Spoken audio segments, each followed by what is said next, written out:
আবার স্বাগত একুশে বিজনেসে। দর্শক, আলোক হেলথ কেয়ার অ্যান্ড হাসপাতালের সৌজন্যে এখন রয়েছে দেশের ব্যবসা বাণিজ্য পরিস্থিতি ও পুঁজিবাজার নিয়ে বিশেষ আলোচনা। আর এই আলোচনার জন্য আমাদের সঙ্গে যুক্ত হচ্ছেন জিএমআই গ্রুপের প্রতিষ্ঠাতা ব্যবস্থাপনা পরিচালক মোহাম্মদ আব্দুর রাজ্জাক। আপনাকে স্বাগত একুশে বিজনেসে। হ্যাঁ, আপনাকে ধন্যবাদ জানাই আমাকে আজকে এখানে ডাকার জন্য। আমরা জানি যে ব্যবসায়ীদের হাত ধরেই কিন্তু একটা দেশের উন্নয়ন, কর্মসংস্থান, বিনিয়োগ আসে। তো সেক্ষেত্রে আমরা অনেক সময় শুনি অনেক ধরনের হয়রানির সম্মুখীন আসলে আপনারা হয়ে থাকেন। আমি যতটুকু মনে পড়ে আমার, করোনার সময় আপনি দেশের জন্য করার পরও দেখা যাচ্ছে যে অনেক ধরনের হয়রানির সম্মুখীন হয়েছেন। সেই গল্পগুলো যদি একটু আমরা শুনতে চাই, সেই সাথে হয়রানি বন্ধে আসলে কি করা উচিত? জি, আপনাকে ধন্যবাদ। আপনি একটা ফেইনের কথা উঠালেন। আপনারা জানেন তো আমি তো আসলে ব্যবসা, আমি বিদেশে ছিলাম, বড় আশা করেই তো এই দেশে এসেছি এবং আলহামদুলিল্লাহ আমি করেছিও। করোনা আমরা কি করেছি আপনারা সবাই জানেন, কিন্তু যেটা হয়েছে এটা হওয়া ঠিক হয় নাই আর কি। আমি তো এখানে আছি, আমি মালিক, আমি একটা প্রতিষ্ঠাতা, তাহলে আমাকে কি গভর্নমেন্ট কি অর্ডার দিয়েছে, আমি কি দিয়েছি এটা তো দেখবে ভালো করে। আসলে তখন এটা এমন একটা পর্যায়ে হয়ে গেছে যে একজন মালিককে কিভাবে নিয়ে যায়, আগে দেখতে হবে ওখানে যে কোথায় এটা হয়েছে, আমাকে কি অর্ডার দিছে, ওটা একটা ভুল ছিল। যাই হোক, আলহামদুলিল্লাহ আমি মনে করবো যে সরকার বুঝতে পারছে। বাংলাদেশের জন্য মারাত্মক। আপনি আমার এখানে 4 জন জাপানি ছিল তখন, তার হাত কড়া দিয়ে তাদের পার্টনারকে নিয়ে যাচ্ছে। তো এটা তো একটা মনে করেন যে তাদের কাছে কেমন লেগেছে। জাপান আমাদের অন্যতম বিনিয়োগ সহযোগী, কিন্তু উন্নয়ন সহযোগী। শুধু তাই নয়, বাংলাদেশে একমাত্র জাপান ফার্মাসিউটিক্যালে ইনভেস্ট করছে আমাদের কোম্পানি। আচ্ছা আচ্ছা আচ্ছা আচ্ছা, আরো আসার সুযোগ ছিল? কিন্তু অবশ্যই ছিল। তখন নরওয়ের সাথে আমার 44 মিলিয়নের একটা ডিল ছিল। জাপান থেকে আরো অনেক কিছু ইনভেস্টমেন্ট আসার ফাইনাল পর্যায়ে ছিল। ওই যে তাদের সাথে তিক্ততা, এখন পর্যন্ত ব্যবসা চলতেছে, কিন্তু তাদের তো কোথাও না কোথাও ভয়। তারা পাবলিক লিমিটেড কোম্পানি, সারা পৃথিবীতে এমন কোনো দেশ নাই যেখানে তাদের ব্যবসা নাই। ইভেন একটা ছোট দেশ ভুটান, ওখানে পর্যন্ত তাদের ব্যবসা আছে। এবং তারা ব্যবসা ওইভাবে করে, কোন দেশে লস দিয়েও তারা ব্যবসা করে। কেন? তারা ফিউচারকে হিসাব করে, প্রথম কথা। দ্বিতীয় কথা, তারা হেলথ কেয়ারে ব্যবসা করে, অর্থাৎ মানুষকে সেবা দেয়। সেবার জিনিসটাও থাকে।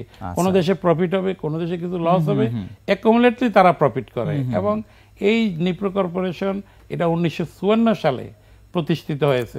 একজন ব্যক্তি, উনি কিন্তু তখন ওনার এমন কিছু নাই, ছোট্ট করে শুরু করছে, করে এক সময় দেখেন আজকে সারা পৃথিবীতে ডায়ালিসিস যারা করে, কিডনি ফেলিওর যে সমস্ত রোগী, পৃথিবীর 5 জন লোক যদি ডায়ালিসিস করে, তাইলে একটা রোগী নিপ্রোর প্রোডাক্ট, আমাদের কিছু জিএমআইরও প্রোডাক্ট ইউজ করে।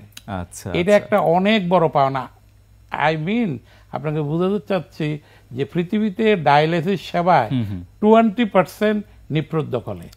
সেই নিপ্রো বাংলাদেশে একটা, আমাদের সাথে 5টা প্রতিষ্ঠান আছে, এর ভিতরে একটা প্রতিষ্ঠান আছে 100% এক্সপোর্ট ওরিয়েন্টেড। সেই কোম্পানির প্রোডাক্ট আমরা পৃথিবীর 40টা দেশে বিক্রি করতেছি, এখনো এক্সপোর্ট করতেছি। এবং একমাত্র এই মেডিকেল ডিভাইস সেক্টর আমার জানা মতে আমরাই এক্সপোর্ট করি এই সেক্টরে, আর এক্সপোর্টের কোনো কিছুই নাই। সুতরাং এইটা ধরে যদি আগানো যায়, তাহলে হিউজ একটা ভলিউম আমরা আগামী দিনে এক্সপোর্ট করতে পারবো, যেটা আমাদের খুবই গুরুত্বপূর্ণ।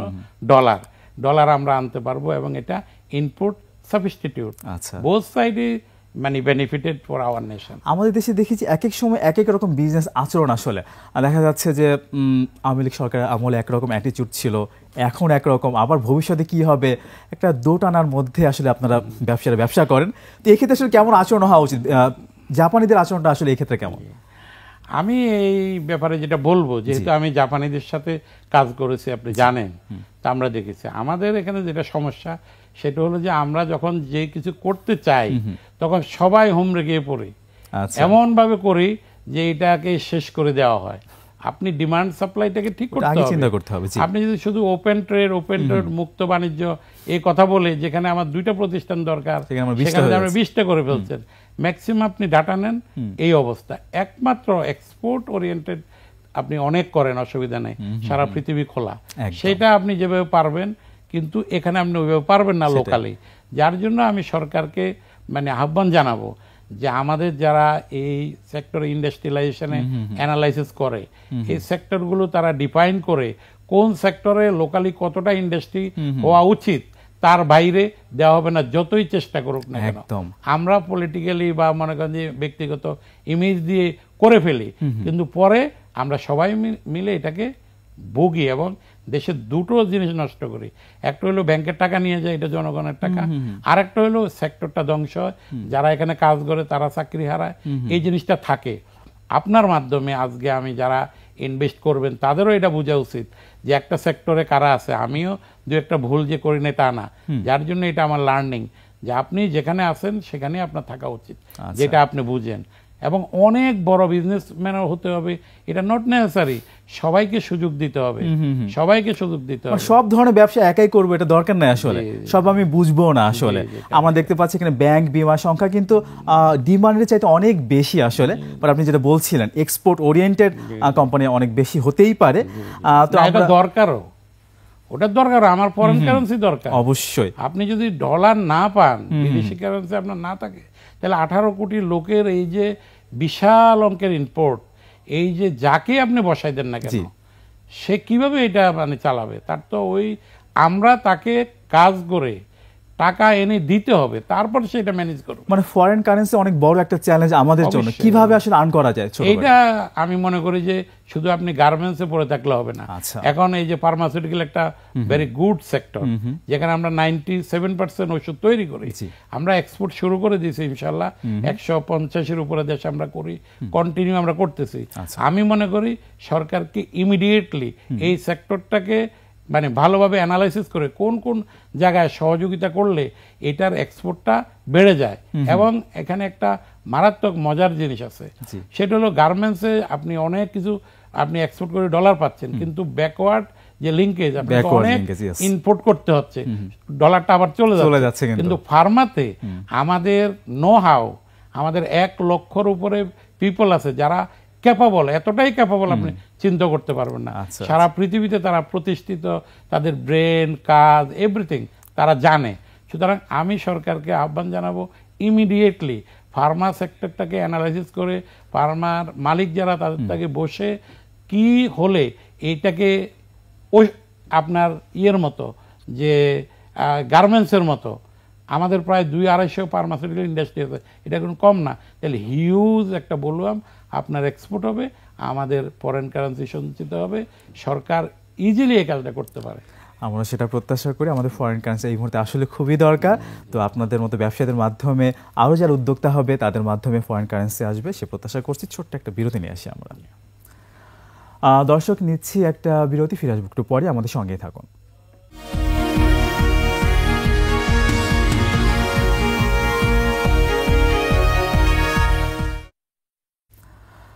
আবার আমন্ত্রণ শিবিরের সঙ্গে আছি রহমান রণ। দর্শক, বিরতির আগে দেশের ব্যবসা বাণিজ্য পরিস্থিতি নিয়ে কথা বলছিলাম জিএমআই গ্রুপের প্রতিষ্ঠাতা ব্যবস্থাপনা পরিচালক মোহাম্মদ আব্দুর রাজ্জাকের সঙ্গে। আবার ফিরছি আলোচনায়। আমরা সার্বিক ব্যবসা বাণিজ্য নিয়ে আমরা কথা বলছিলাম, জাপানের সাথে আপনাদের ব্যবসা বাণিজ্য সেটা শুনছিলাম। তো তাদের অ্যাটিটিউড একটু আমি জানতে চাইবো। সেই সাথে চ্যালেঞ্জ তো অনেক আছে, তার মধ্যে একটা প্রধান চ্যালেঞ্জ হচ্ছে আপনাদের র মেটেরিয়ালের দাম কিন্তু অলমোস্ট ডাবল হয়ে গেছে। তো সেক্ষেত্রে ড্রাগের প্রাইস কিন্তু আসলে কন্ট্রোল সরকারের তরফ থেকে ফিক্সড, কিভাবে আসলে এটাকে ম্যানেজ করছেন? হ্যাঁ, এইটা খুবই মানে আপনি গুরুত্বপূর্ণ একটা কথা বলেছেন। আমরা যেটা বারবার বলে যাচ্ছি, দেখেন একটা দেশে যদি 3-4 মাসে ডলার 30-40% ডিভ্যালুড হয়ে যায়, তাহলে আপনি কিভাবে এই প্রাইসটা ঠিক রাখবেন? তাহলে আমি সরকারকে আহ্বান জানাবো যে বাংলাদেশে আমরা এখনো যেই পরিমাণ লোকাল বিক্রি করি সেটা ধরেন প্রায় 40,000 কোটি টাকা, আচ্ছা, যেটা ব্যাট ফেয়েবল। তাহলে এই 40,000 কোটি টাকা যদি বাইরে থেকে ওষুধ আনতে হতো, তাহলে আমার প্রেডিকশন 1,00,000 কোটি টাকা দিয়ে আনা যেত না। আচ্ছা, তাহলে এত বড় একটা সাপোর্ট পাচ্ছে। সেই জায়গাতে যদি আমার কস্ট যেটা সেটা যদি আমি না পাই, তাহলে আমি কিভাবে এই প্রতিষ্ঠান চালাবো? সুতরাং সরকারকে ইমিডিয়েটলি এটা মনে করেন যে ফাইন্ড আউট করে প্রাইস দিতে হবে। আপনি বারবার একটা কথা বললে হবে না, আপনি অন্য দেশের সাথে তুলনা করেন, বাংলাদেশের ওষুধের প্রাইস কত, অনেক কম। পৃথিবীর আমার এমন কোনো দেশ নাই যেই দেশে আপনি বাংলাদেশের থেকে কমে ওষুধ আছে, একটা দেশে আপনি খুঁজে পাবেন না। একমাত্র বাংলাদেশে আমরা এই নানান কথা বলে ব্যবসাকে প্রতিবন্ধকতা সৃষ্টি করতেছি। একটা রাইজিং সান, যেটা রাইজিং টাইগার যেটাকে বলা হয়, একজন বিজনেসম্যান সে ব্যবসা করে, তত টাকা দরকার, তো তাহলে সে র মেটেরিয়াল কিনবে, সব কিছু কিনবে, যদি তার খরচ বেড়ে যায় ওটার সাথে অ্যাড করে যদি প্রাইসটা না দেওয়া হয় তাহলে সে কীভাবে বাঁচবে? যেমন আপনি জাপানিদের কথা একটু আগে বলছেন না, জাপানিরা এমন একটা জাতি, আপনি তাদের একজনের সাথে যদি কথা বলেন তাহলে 12 কোটি জাপানির সাথে আপনি কথা বলতে পারবেন। 12 কোটি, মানে কোন কথাটা বললে সে রাগ করবে, কোন কথাটা বললে সে খুশি হবে। একমাত্র আমরা বাংলাদেশে দেখি একই কথা আপনাকে বলছি, আপনি খুব খুশি, আরেকজন বলছি রাগ করছে। যার জন্য আমরা যখন কাজ করি বিভিন্ন ডিপার্টমেন্টে, দেখা যায় আমরা ইজিলি একজন হয়তো সরকারি কর্মকর্তা, উনি বুঝে নিছে ও ইয়েস, মানে হি ডু ইট। আরেকজনের কাছে ওইটা কিভাবে করলো, হাউ পসিবল ইজ ইট, সে অন্যদিকে এটাকে নিয়ে যাচ্ছে। সুতরাং এই জায়গাটাতে আমাদের ঠিক হতে হবে, কারণ আমরা তো দেশের জন্য কাজ করছি। একজন বিজনেসম্যান কেন বিজনেস করে? তার তো সে পয়সার হাঙ্গার না, তার শত হাজার লক্ষ লোক কাজ করে। সুতরাং ব্যবসাকে ডিস্টার্ব করা যাবে না। এই গভর্নমেন্টকে আমি বলতে চাই এই কথা, আপনি যদি বিজনেসম্যানকে ডিস্টার্ব করেন তাহলে বিজনেসম্যান সে ডিজার্টেড হবে। আমার কথা, আমি বিদেশ থেকে চলে আসছি, তাহলে আমি কেন আসছি? আমি আসছি এদেশে কিছু করার জন্য। আমার টাকার লোভ, আমার সুখ শান্তি চাইলে তো আমি ওখানে অনেক ছিল, একদম টাকা আমি কেন আসছি? দরকার হলে বিদেশেই তো ছিলেন, ওখানে তো পাচ্ছিলেন। এখানে সমস্যা আছে, আমরা সমাধান করব, কিন্তু আমরা সহযোগিতা চাই, হেল্প অবশ্যই করে, না হলে আমরা এখানে কিভাবে আসছি? কিন্তু আরো সাপোর্ট দরকার। আরো কি সাপোর্ট আসলে চাচ্ছেন এই মুহূর্তে? যেই কথাটা আমি আপনাকে প্রথম বলছি, যে আমাদের যেই কোনো একটা কাজ করতে গেলে আসলে সময় অনেক চলে যায়, যেটা আপনি জাপানে চিন্তা করতে পারবেন না। একটা প্রতিষ্ঠান এখানে হয়তো হিসাব করা 1 বছরে করা হবে, এটা লেগে যায় 3 বছর 4 বছর, তখন তো পুরো ইকোনমিটাই চেঞ্জ হয়ে যায়। আপনি চিন্তা করতেছেন, ঠিক আছে আমার 100 কোটি টাকা দিয়ে এই প্রজেক্টটা করব, যখন এটা কমপ্লিশন হয় এটা 200 কোটি টাকা হয়ে গেছে, তখন এটা কিভাবে করব? আর আমরা তো হেরিটেক্যালি ব্যবসা পাই নাই, আমরা নিজেদের চেষ্টা করে করছি, আমাদের অভিজ্ঞতাই কত।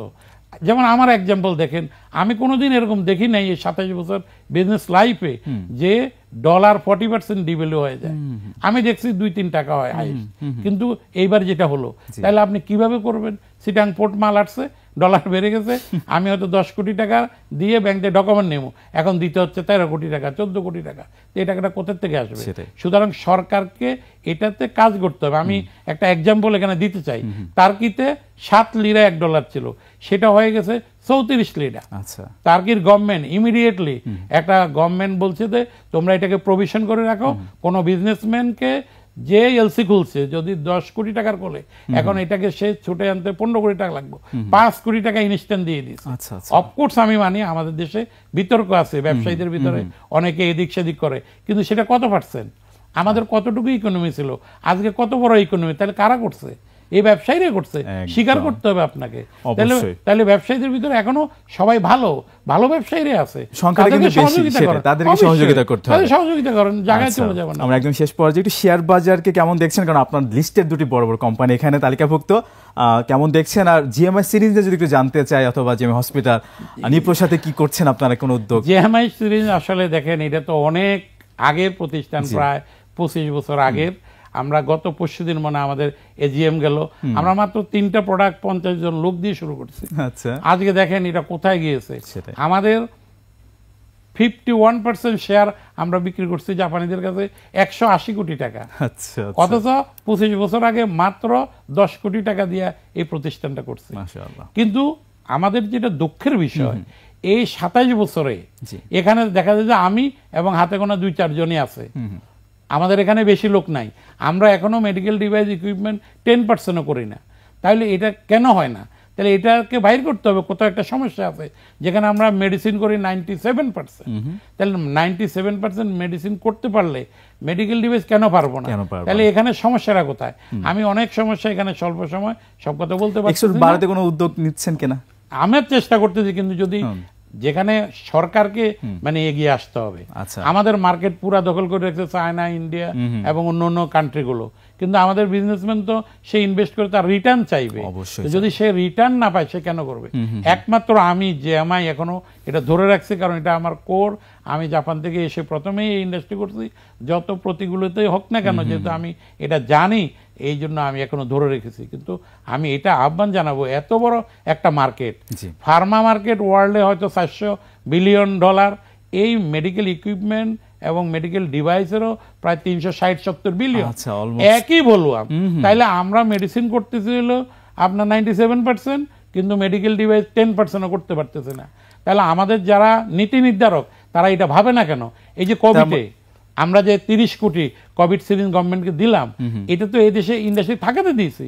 পৃথিবীর অনেক দেশ আপনার সিরিঞ্জের জন্য মানে ঔষধের পাশাপাশি আমাদের এই যে মেডিকেল ইকুইপমেন্টের কথা বলছি, এখানে আসলে স্বয়ংসম্পূর্ণ হতে হবে এবং আপনাদের হাত ধরে সেটা সম্ভব হবে, সেটা আমরা প্রত্যাশা করছি। আপনাকে অনেক ধন্যবাদ আমাদেরকে সময় দেওয়ার জন্য। থ্যাংক ইউ, আপনাকেও ধন্যবাদ। দর্শক বৃন্দকে আমি ধন্যবাদ জানাই দেখার জন্য।